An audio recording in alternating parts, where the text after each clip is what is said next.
종료주일입니다. 종료주일을 맞이해서 주시는 하나님의 말씀의 제목은 비아돌로사의 5개의 십자가라는 제목으로 하나님의 말씀을 전하기를 원합니다. 비아돌로사의 5개의 십자가인데 이 비아돌로사라는 말이 무엇입니까? 이 비아돌로사, 이 비아라는 말은 어떤 길이고 돌로사는 고난, 순환의 길, 바로 십자가의 길이라 말하고 있습니다.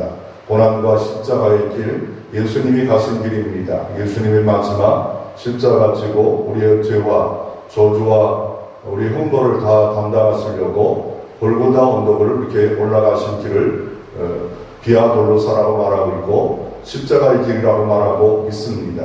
지금 현재도 이스라엘 나라 가면 예루살렘이 있는데 다윗성 있는 예루살렘에 그 골고다의 길이 있습니다. 그 길이는 한 500mm 정도 되어지고 이렇게 언덕으로 되어져 있습니다. 한 30도, 어느 때는 조금 가파를 때는 한 35도, 또 이게 별로 가파르지 않을 때는 15도, 30도, 35도의 길을 500m 정도 십자가 지고, 킬로그램이 한 50kg 정도 나무 십자가를 지고 골고다 언덕에서 예수 그리스도가 마지막 이렇게 죽음을 당하신 길이 바로 비아돌로사입니다.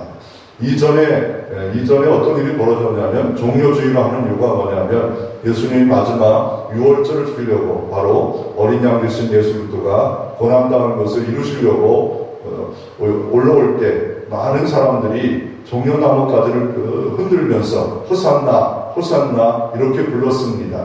호산나 뜻은 지금 나를 구원하소서, 당신은 메시아나이다 라고 이렇게 주님을 불렀습니다. 그리고 자기가 입었던 옷을 바닥에 깔고 작은 아기 새끼에 올리고 수많은 사람들이 예수 그리스도 오심을, 예루살렘에 입성하심을 환영했습니다.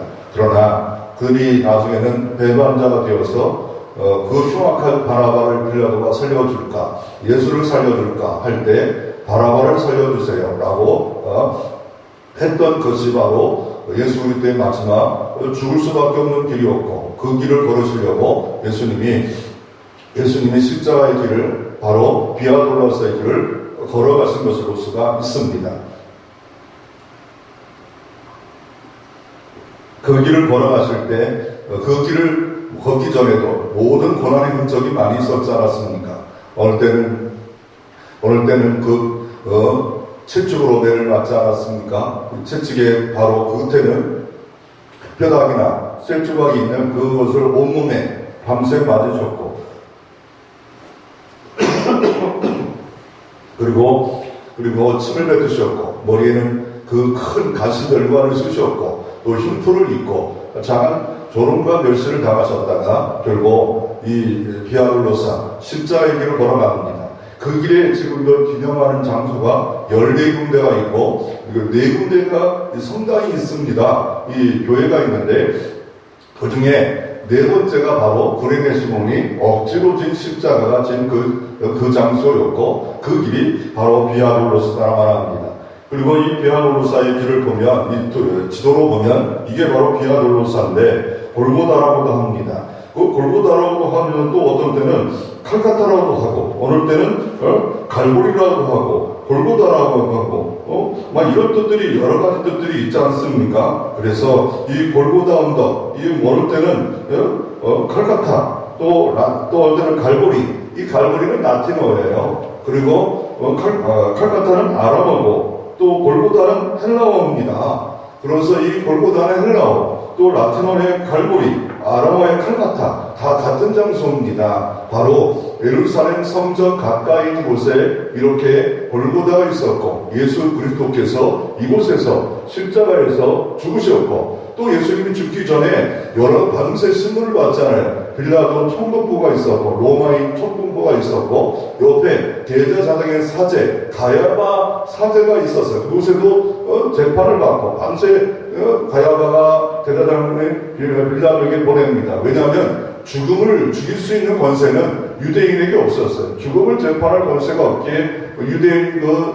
사내들의 공의원과 대제사장과 이 사람들이 어떻게든지 이제 끝장을 내자. 그래서 계속 빌라도에게 2번씩 보내가지고 재판을 받게 만들고 결국 빌라도가 놓아줄 좋은 기회가 있는데, 뭐냐면 이렇게 좋은 명절 때 한 사람을 놓아줄 수 있는데 바라바냐 예수냐, 그럴 때 이 빌라도는 보니까 예수는 죄가 많지가 않아요. 놓아주기를 원했어요. 사람들이 예수를 할 줄 알았는데 바라바를 살려주세요, 예수를 죽여주세요 라고, 그리고 그 모든 죄를 우리에게 가져오게 해주세요. 그것이 바로 비아돌로사의 예수님의 십자가의 길이다 라고 말하고 있고, 그 비아돌로사는 바로 십자가의 길, 고난의 길이라 말합니다. 이거 5개의 비아돌로사인데, 현재도 그런 이 십자가가 나타난 그런 일이 벌어졌습니다. 저는 신비주의자는 아닙니다. 그러나 신비를 믿어요. 왜요? 성경이 창세기 1장부터 요한계시록까지 다 신비로운 사건 아닙니까? 하나님이 하시면 되는 것을 저는 믿습니다. 강화도 인사교회 가보면 은빛 모양의 선명한 십자가가 1999년 5월 20일부터 2000년 8월까지 거의 1년 6개월 동안 이렇게 은빛 십자가가 날이 어두워지면 가로 5m, 세로 3m의 십자가가 이 땅바닥에, 마당 앞바닥에 1년 6개월 동안 나타나 버렸습니다. 정말, 그래서 사람들이 왜 그런가? 그런 사진도 찍어놓고, 신뢰도 올라왔고, 그 강화도 인산교회 가면 이거를 기념으로 하고 있습니다. 1년 6개월 동안 은빛 십자가가 5m, 세로 3m의 십자가가 나타났으니 얼마나 놀랐겠습니까? 그래서 많은 사람들이 과학적으로는 설명할 수 없답니다. 그리고 거기에 담임 목사, 황 목사는 9월의 상징의 십자가가 나타나는 것은 좋은 징조다라고 말을 하고 있습니다. 그러나 우리는 분명히 다시 한번 알 필요가 있습니다. 십자가는 이 땅에서 한 700여 가지가 있습니다. 그리고 또 세상에 가면 나무로 이렇게 만드는 십자가 종류가 여러 가지가 있어요. 예를 들어서 뭡니까? 동방정교회 같은 십자가, 어느 때는 십자가에 피가 있고 백합꽃이 핀 십자가가 있고, 또 보면 십자가 안에 사방으로 이렇게 십자가가 또 있어요. 예루살렘에 십자가랍니다. 다 뜻이 있어요. 십자가 종류만 해도 어마어마한 십자가가 있습니다. 수많은 십자가 종류가 있습니다. 그런데 그 십자가가 무슨 의미가 있겠어요? 우리 교회 십자가는 뭐 이렇게 나무 작대기 2개가 붙은 십자가가 정각이 있지 않습니까? 그리고 목걸이 십자가, 여기다가 뭐 금으로 다이아몬드로 만들어서 아무리 뭐 몇 개씩 갖다 놓는다고 해서 유럽의 영화는 십자가 갖다 놓으면 귀신이 물러간다. 이거는 상상의 날개를 핀 겁니다. 판타지입니다. 실제 아닙니다. 사실 아닙니다. 그 십자가는 아무런 의미가 없습니다. 예수 달린 십자가만 의미 있는 것이지, 그거는 우상이 될 수밖에 없어요. 부적이 될 수밖에 없어요. 그걸 갖고 다닌다고 해서 내게 복을 받고, 그걸 비싼 것, 기적적으로 만들어 뒀다, 아무리 그다가 마당에 십자가 나타났다, 그것이 우리에게 구원을 주든지, 복을 주든지, 은혜를 주든지, 질조, 이런 말을 할 필요가, 그냥 십자가 나타난 좀 특이한 신비스러운 일이다 라고 이렇게 여겨져야 되지, 우리가 이거를 우상화하고 너무 신비롭게 해서 우리의 마음이 그곳에 가서 예배드려야 된다. 여기가 예수님의 십자가 장소다. 와, 이렇게까지 하면 무당입니다. 기독교 무당밖에 될 수밖에 없습니다. 그래서 내가 알아야 할 십자가가 뭘까? 이 비아돌로사의 5개의 십자가를 살펴보면서 내가 알아야 될 십자가를 바로 알아야 됩니다. 어젠가 우리 88학번 대학원 동기생들이 있는 카톡방이 있습니다. 어떤 사람이 글을 올렸어요. 교통법규 바뀌었습니다. 이거 위반하면 저기 이렇게 됩니다. 큰일 납니다 하고 12가지를 올렸어요. 그리고 한참 30분 지나더니 또 다시 올렸더라고요. 미안합니다. 이거는 잘못된 뉴스입니다. 그러면서 다시 한번 이렇게 올려줬더라고요. 왜냐하면 밑에 보니까 4월 2일이에요. 4월 1일 날 장난치려고 교통법규가 바뀌었습니다. 이래가지고 나눠주세요. 그걸 또 믿고 나눠준 사람들이 너무 많아가지고 그제서야 이 사람이 받았나봐요. 그걸 받고 그다 또 올려놓은 겁니다. 그러니 나중에 이 사람이 아주 경찰청에 올렸더라고. 이건 가짜 뉴스입니다. 이런 식으로 될 수도 있다는 겁니다. 예를 들어 또 어떤 일이 벌어졌냐면, 어떤 사람이 친구 목사님인데 친구 목사님에게 얘기합니다. 야, 너 아는 누구 친구가 목사님 있는데 길 가다가 2억 원을 주었대. 그랬더니 그랬더니 경찰에 가서 이 주인을 찾았는데 그 사람이 스님이래. 그런데 그 스님이 돈을 2천만 원 갑자기 주더래. 그 절 이름이 뭐야? 그랬더니 만우절. 만우절. 이게 말이 됩니까? 정신을 바짝 차리지 않으면 4월 1일 만우절이 지금 지나간다 안 지나간다는 모르시는 분도 있겠지만, 이 만우절 때 익살스러운 사람들은 이렇게 장난도 치고 있기 때문에 우리는 십자가는 다 좋은 십자가인 줄 알고, 이게 동방정교의 십자가, 예루살렘 십자가인가 아니면 우리가 믿고 있는 십자가인가, 십자가 종류도 알아야겠지만 그러나 다른 거 몰라도 좋아요. 내가 믿고 있는 예수 십자가, 예수로 달린 십자가만이라도 바르게 정확하게 알아 왜 예수님이 십자가에 돌아가셨는 걸 알 때 여러분에게도 구원의 은혜와 오늘도 한량없는 복이 여러분 가운데 임하기를 주의 이름으로 축원합니다. 축원합니다. 첫 번째로 우리가 살펴보기를 원하는 것은 율법적인 십자가입니다. 오늘 본문에 보면 예수님이 십자가에 달리신 본문이 기록되어져 있습니다. 이 골고다 언덕에 또 한편의 한 강도가 또 한 강도가 세 명이 골고다 언덕에서 처형당하는 장면입니다. 그런데 신기하고 놀라운 일이 벌어졌습니다. 한편 강도가 구원을 받아요. 어떻게 구원받습니까? 이 오늘 본문에 보면 이 구원받는 내용이 나오는데, 우리는 너무 악한 일을 행했고 도움을 받는 것이 마땅하다. 그럴 때 이 한편 강도가 이렇게 말합니다. 당신의 나라가 임할 때 나를 기억하옵소서. 그럴 때 놀라운 일이 벌어집니까?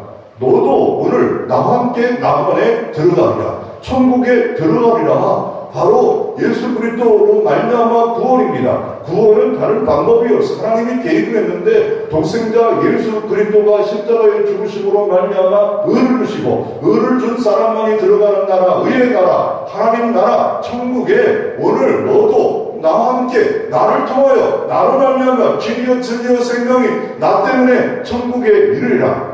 그렇게 해서 한편 강도가 이렇게 저주받아 마땅한 죄를 졌는데도 불구하고 낙원에 가는 놀라운 특권을 받습니다. 그 상상을 초월한 겁니다. 왜요? 성경에는 왜 나무에 달린 십자가에 죽냐면, 갈라디아서 3장 13절 이렇게 말합니다. 우리를 위하여 저주를 받은 바 되사 율법의 저주에서 우리를 성령하셨으니 기록된 바 나무에 달린 자마다 저주를 받은 자니라고 갈라디아서 3장에 신명기서 21장을 이용해서 이렇게 말씀합니다. 나무에 달린 자마다 저주를 받았고 예수 그리스도께서는 우리의 모든 율법의 저주에서 구원하셨기 때문에 지금 같이 나무에 달렸어요. 그런데 한편 강도의 나무에 달린 저주를 받은 이 사람이 예수님이 모든 저주를 다 감당하셨기에 한편 강도도 오늘 너도 나와 함께 현재 바로 나오건에 있으리라. 지금 믿으면 나오는 가는 거예요. 지금 받으면 은혜 받는 거예요. 지금 예수를 구원받으면 나도 상당한 죄가 있다. 나는 죄를 받아 마땅하다. 이렇게 말하잖아요. 그러니까 죄를 인정했고 나도 함께 낙원에 있으면 당신의 나라를 기억하옵소서. 그럴 때 너도 오늘 낙원에 있으리라. 그리고 한편 강도 또 한편 강도가 있잖아요. 예수를 조롱해서 이렇게 말합니다. 40절에 하나님 꾸짖어 이렇게 말하되 내가 동일한 정죄를 받고서도 하나님을 두려워하지 않느냐. 이렇게 예수님께서 이렇게 말씀하는 사람이 있는데 어떻게 말할게? 39절에 달리 행한 자 중 하나는 비방하여되 내가 그리스도냐 아니냐, 너는 우리를 구원하라. 너도 구원하지 못하는 게 나를 구원하냐. 결코 이 사람은 율법에 달린 십자가가 될 수밖에 없었습니다. 저주를 받아서 영원 헐거름거래 지옥의 갱나에 빠질 수밖에 없는 그런 고통을 받는 그런 사람이 될 수밖에 없었어. 그러나 똑같이 고통받는 현장이고 아픔의 현장이고 죄로움의 현장이었지만 한편 강도는 예수 그리스도의 죄를 고백했고 더 나아가 주의 나라를 말하는 순간에 오늘 너도 나와 함께 낙원에 있으리라. 이 축복을 받았던 것이 바로 오늘 말씀인 것을 볼 수가 있습니다.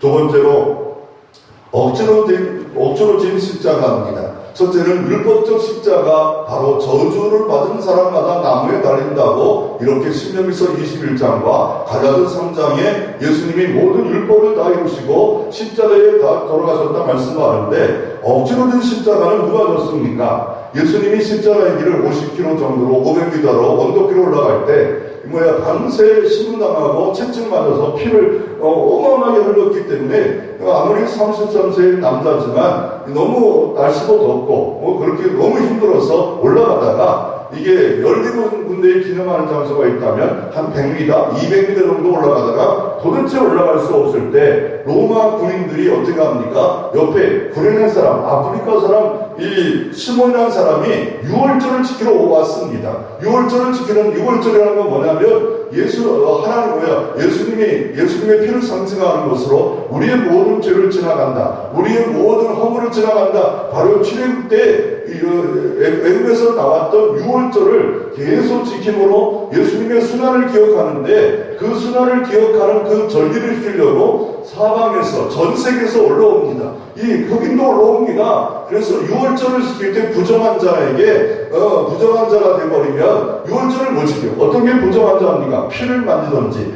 뼈를 만지든지 시체를 만지면 부정한 자라 유월절을 지키지 못합니다. 이 사람이 한 달, 두 달, 세 달을 걸려서 이걸 지키러 오는지 모릅니다. 평생에 한 번 정도 올 수도 있고요. 그런데 길을 가다가 지켜봤는데 구레네 심어놓은 거, 이 십자가를 지나요. 막 도망칠 수 있고 한가할 수 있었습니다. 그러나 한가할 수 없는 게 뭐냐면, 로마가 그 당시에 세계를 지배했고 로마가 모든 권력이 있기에 이 사람이 심리를 가라면 심리 가야 됩니다. 이 심리 짐을 져라 하면 모든 거 내려놓고 짐을 져야 되는 그런 법이 있기 때문에 이 사람이 자기는 너무 싫지만 십자가를 집니다. 억지로 진 십자가입니다. 좋아서 진 십자가 아닙니다. 그런데 그 십자가에 대한 내용이 마태복음 27장 30절에 기록되어 있습니다. 나가다가 시몬이라는 구레네 사람을 만나매 그를 억지리 같이 가까이하여 예수를 십자가를 지웠더라. 그리고 그 결과 나중에 어떻게 변하는 복을 받습니까? 로마서 16장 13절에 보면, 주 안에서 택거침을 입은 루프와 그 어머니를 모나라라. 그 어머니는 곧 내 어머니라 라고 이렇게 말씀하고 있는 것을 볼 수가 있습니다. 그래서 주 안에 택하심을 루프와 그 어머니를 모나라라. 바로 이 사람이 바로 구레네 시몬의 아들, 그 어머니까지 변화받은 역사가 기록되어져 있고, 마가복음 15장 21절에 시몬은 초대교회 대표적인 인물이 되었고 그 아들이었던 알렉산드로와 아버지라고 소개했던 것을 마가복음 15장에도 로마서 16장에도 기록되어져 있는 것을 볼 수가 있습니다. 억지로 된 십자가, 알지 못하고 진 십자가, 그러다가 은혜 받는 것을 볼 수가 있습니다. 내가 힘들어도 어려워도 억지로라도 이렇게 감당하고 억지로라도 봉사하다 보면 은혜 받고 축복받는 역사가 가문에, 가정에, 사업에 일어날 수 있는 것을 볼 수가 있습니다. 그래서 이 구레네 시몬은 지금은 어디냐면요, 아프리카 리비아 수도인 트로폴로 지방인데 예루살렘 상당히 먼 곳입니다. 이 예루살렘을 지키려고 이렇게 와서 억지로 든 십자가를 졌을 때 하나님의 은총이 있어요. 그런데 이제는 구레네 시몬과 우리는 달라요. 예수 그리스도의 십자가를 알아요. 알고서라도 억지로라도 지는 십자가가 있습니다. 억지로라도 순종의 십자가가 있습니다. 그런데 구레네 시몬의 자녀와 그 생애에 복을 줬다면 알고 진 십자가에 힘이 쓰고 또 하나님의 행복이 있고 복이 있고 은총이 있고 도우심이 있고 승리가 있고 능력이 있고 은총이 있습니다. 아멘. 세 번째로 첫째는 율법적 십자가, 억지로 된 십자가. 세 번째, 십자가를 안 지려고 할 빌라도 총독을 볼 수가 있습니다. 비아돌로사 십자가의 길이 있기 전에 우리는 세 가지 십자가를 기억할 필요가 먼저 있습니다. 세 번째가 뭐냐면, 십자가 안 지려고 하는 사람이 있었는데 그 사람이 누구냐면 빌라도 총독입니다. 이 성경의 누가복음 23장의 22절부터 25절에 우리 자세히 그 사람에 대해서 등장합니다. 같이 한번 읽어보기를 원합니다. 22절부터 그 전부터 읽어봐야겠지만 22절부터 25절 같이 한번 읽어보겠습니다.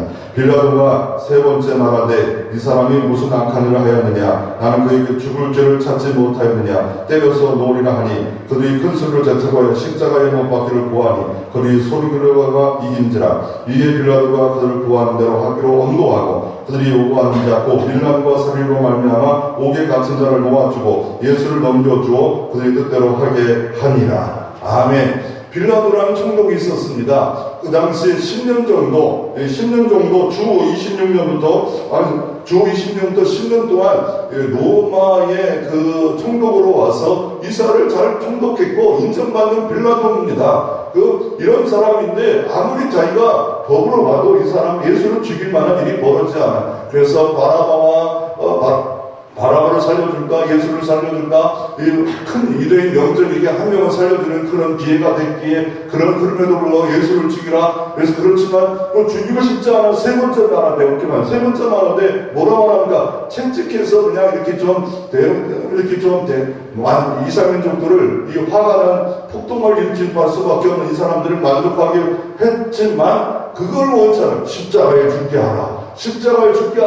그럴 때 대화를 갖다 놓고 이렇게 말하면 나는 죄가 없다. 그럴 때 이스라엘 민족이 뭐라 합니까? 방금 전에 호산나 불렀던 이 사람들이 그들이 그 죄를 우리에게 다 돌려주세요.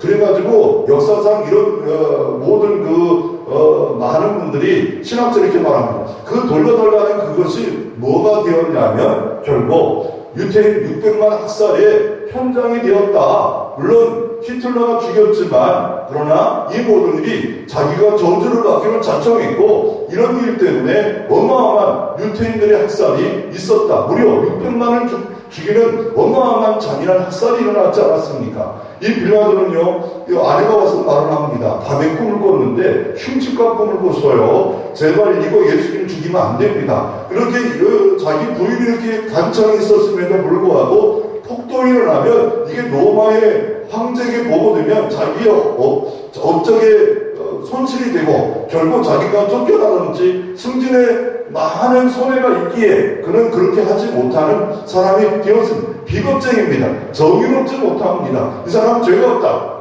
이렇게 정의롭게 딱 결단을 냈어야 되는데 이스라엘 민족이 폭동으로 인하여 말미암아 그들을 만족하기 위해서 저거 하나 유대인 남자 하나 죽여봤자 무슨 일이 벌어지겠어. 그런데 그 죽인 결과 어떻게 됩니까? 사도신경에 고백할 때마다 빌라도가 얼마나 많이 욕을 빌라도를 통해서 주님을 당하시고 이 빌라도 얼마나 유명한 이름이 됐어요. 악한데 유명한 이름이 됐지 않습니까? 아돌프 아이히만이라는 사람이 있는데 누구냐면 이 히틀러의 앞세비로서 유대인들을 죽였던 일에 가장 많이 동참했습니다. 이 아돌프 아이히만이 어떻게 합니까? 이 1차 세계대전 패배 후에 이게 가만히 있다가는 잡혀서 결국 자기가 사형당할 수밖에 없다고 그래가지고 도망가서 남미 아르헨티나에 숨었습니다. 남미 아르헨티나에 숨었는데 한 10년 지났는데 이스라엘의 모사드라는 러시아의 KGB 같은 비밀 특공대, 비밀 수사대가 어떻게 찾아내가지고 결국 이 사람을 찾습니다. 찾아가지고 재판에 올렸습니다. 재판에 올려가지고 이 사람에게 했는데 결론적으로 그 책의 내용이 뭐냐면 이 책이 내면 예루살렘의 아이로만이라는 책인데 이 아돌포 이 아이로만에 대한 이야기입니다. 그럴 때 이 사람은 합니다. 나는 죄가 없대요. 아니 재판 받는데 나는 죄가 없대요. 왜 죄가 없냐? 라고 말할 때 이 아이로만이라는 사람이 이렇게 말합니다.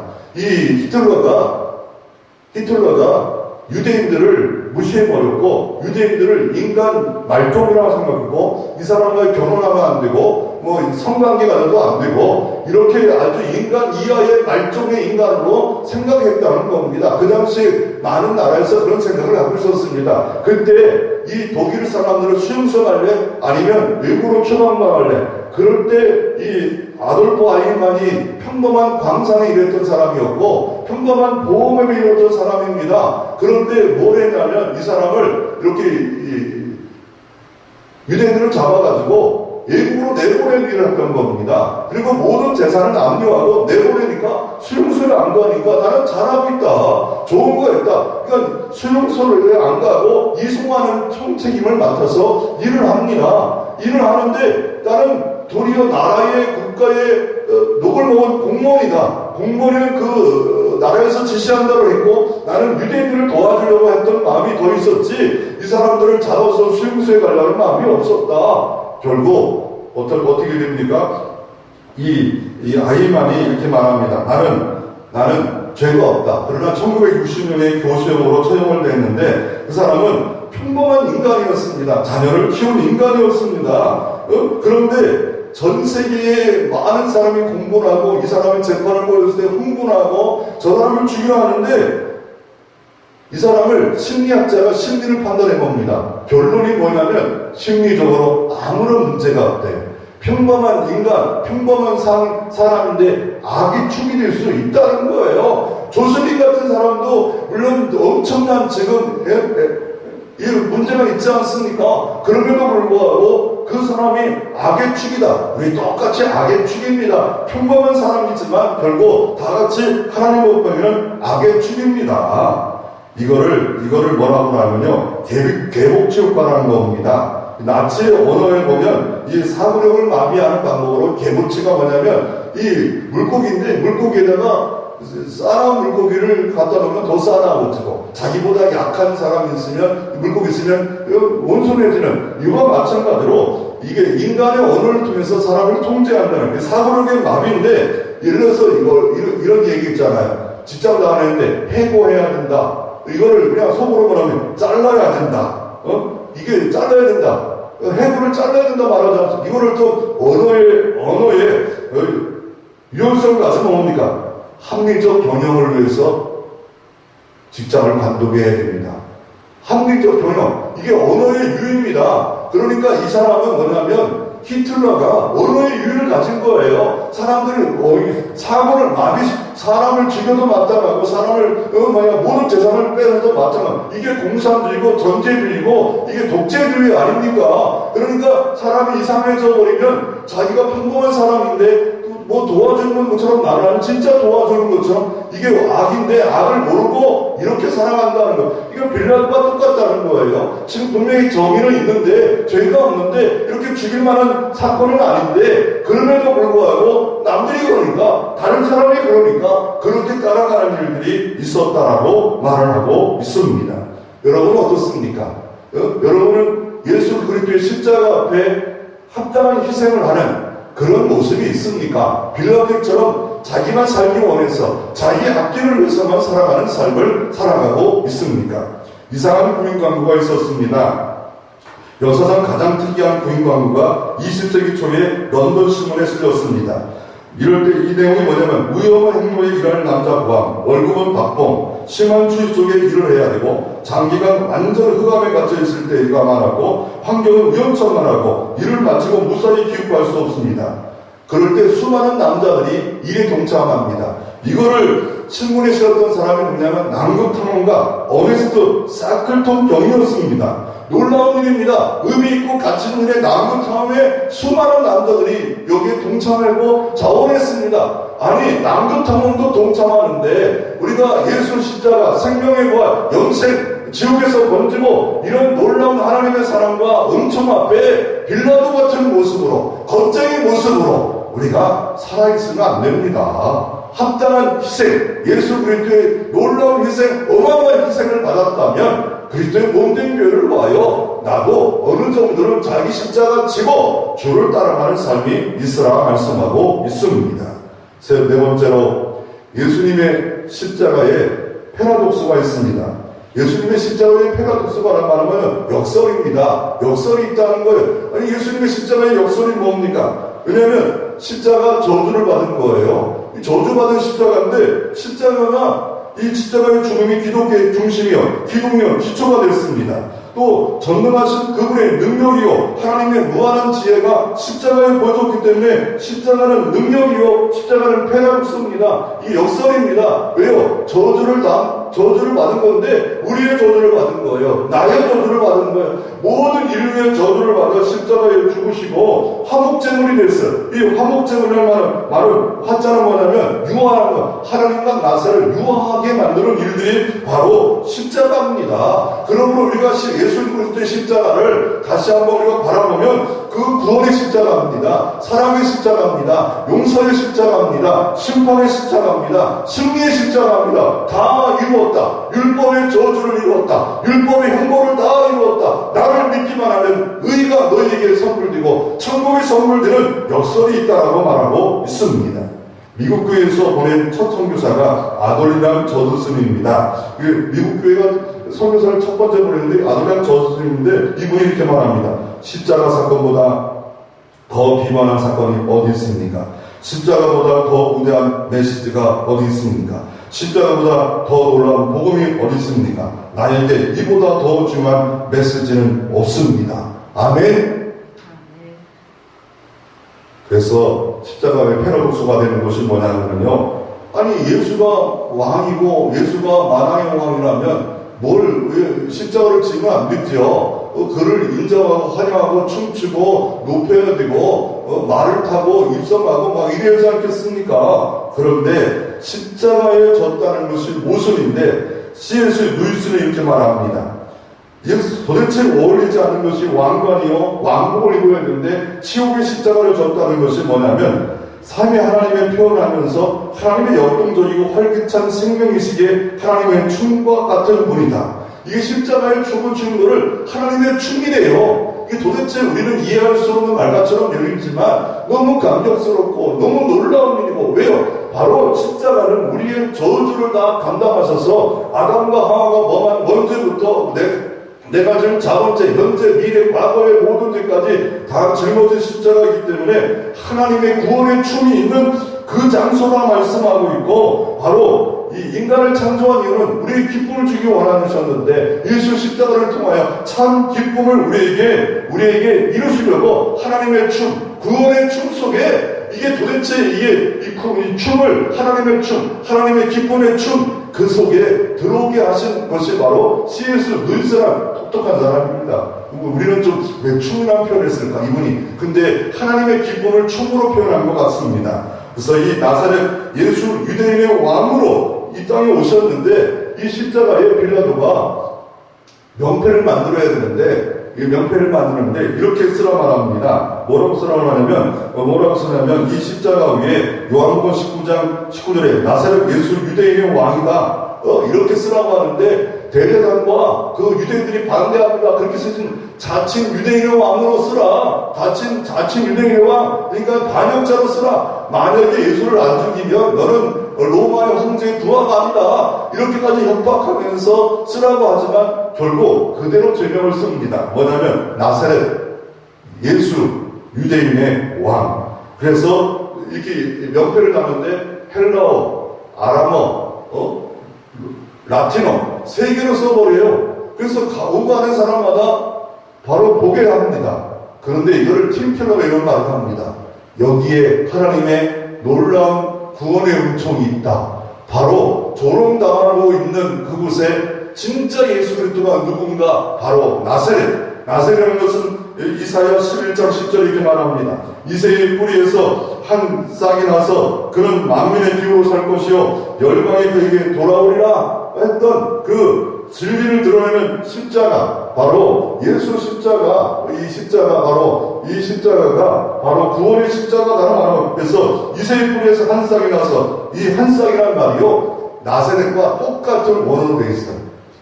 저기 보면 히브리어로 보면 한 싹이 나는데 바로 올리브까지 나무 옆에 한 싹이 나는데 그 싹이 바로 이새의 자녀를 통해 오는데 메시아인데 그것이 바로 나사렛이라는 뜻이고, 나사렛에 이렇게 돌아가신 것을 예언했고 예수님이 나사렛 가서 사십니다. 바로 나사렛 갈릴리 옆에 있는 나사렛 촌동네에 사셨는데 나사렛 촌사람, 저 웃긴 사람, 아유 촌놈 이런 것인데 바로 메시아 한 싹을 이루셨고, 바로 유대인들에게 복음을, 또한 로마인에게 복음을, 그 당시에 보통 어람을 썼는데 이 사람에게 복음을 증거하는 기회가 됐다라고 말씀하고 있습니다. 그래서 예수 십자가는 패러독스입니다. 왜냐하면 저주를 받아서 죽는 것 같지만, 빌라도의 예수를 통해서 죽는 것 같지만, 대제사장과 이르네의 죽는 것 같지만 나의 죄 때문에 죽으셨고 영생을 허락한 십자가다 말하고 있습니다. 오늘 본문에도 예수 십자가가 세 개의 십자가가 아까도 말씀드렸지 않습니까? 한편 강도는 구원받았고 한편 강도는 멸망받았고 가운데 계신 예수 그리스도는 생명나무로서 우리에게 구원을 주는 십자가라 말하고 있습니다. 이 조롱을 통해서 결국 어떤 일이 벌어집니까? 이렇게 썼지만 전도의 도구, 홍보의 도구로 마지막까지 예수님이 십자가에 이렇게 바로 예수는 만왕의 왕이셨다, 만주의 주시었다 인정하면서 쓴 게 아니라 그냥 사실을 전한 것뿐이에요. 그럼에도 불구하고 이것이 마지막까지 복음을 증거하는 도구로 하나님께서 쓰임받은 것을 볼 수가 있습니다. 마지막으로 이 십자가가 나의 십자가로 체험될 필요가 있습니다. 내가 그리스도와 함께 십자가에 못 박혔느니 그런지 이제는 내가 사는 것이 아니요 오직 내 안에 그리스도께서 사시는 것이라. 이제 내가 육체 가운데 사는 것은 나를 사랑하사 나를 위하여 자신을 버리신 하나님 아들 믿는 믿음 안에서 사는 것이라. 이제 예수 십자가가 내가 믿는 순간에 내 안에 예수가 삽니다. 예수가 사는 순간에 예수가 가지고 있는 기업들, 예수가 가지고 있는 복, 예수가 가지고 있는 행복, 예수가 가지고 있는 천국, 내 천국이 되고 내 행복이 되고 내 능력이 되고 내 은총이 되어지고 내 능력이 되어집니다. 이 박정훈 선교사님이 계신데 사명이라는 책을 썼습니다. 이 사람은 28살에 폐병으로 죽을 수밖에 없는 병에 걸립니다. 맨날 술만 먹고 방탕을 살다가 어려서 들었던 복음 때문에 기도원 가서 살려주세요. 그런데 5일 동안 기도원 가서 계속 썩어져가는 이 폐를, 자꾸 죽어오는 폐를 붙잡고 기도합니다. 그런데 갑자기 간절히 기도하면서 금식하면서 5일 동안 기도했는데 이 가슴이 시원해져요. 나중에 의사한테 가보니까 깨끗이 폐병이 났대요. 하나님이 치료하신 겁니다. 그때부터 이제 어떻게 합니까? 그때부터 이 사람은 하나님의 종으로 가기를 원했고 결국 가장 가난한 나라 방글라데시아 박정훈 선교사님이 사명을 지고 갑니다. 갔는데 복음을 증거하는데 소병이 왔대요. 그런데 병든자를 치료한다고 설교하는데 그 사람이 왔대는데 당신 소병에 눈을 뜰 수 있습니다. 그래서 사람들이 보는 앞에 기도했대. 눈이 하나도 안 떴대. 그래서 한 번 더 했대. 계속 와서 기도하면 눈을 뜰 수 있습니다. 결국 40일째 만에 눈이 떴어요. 기적적으로 눈이 뜨는 역사가 일어났지만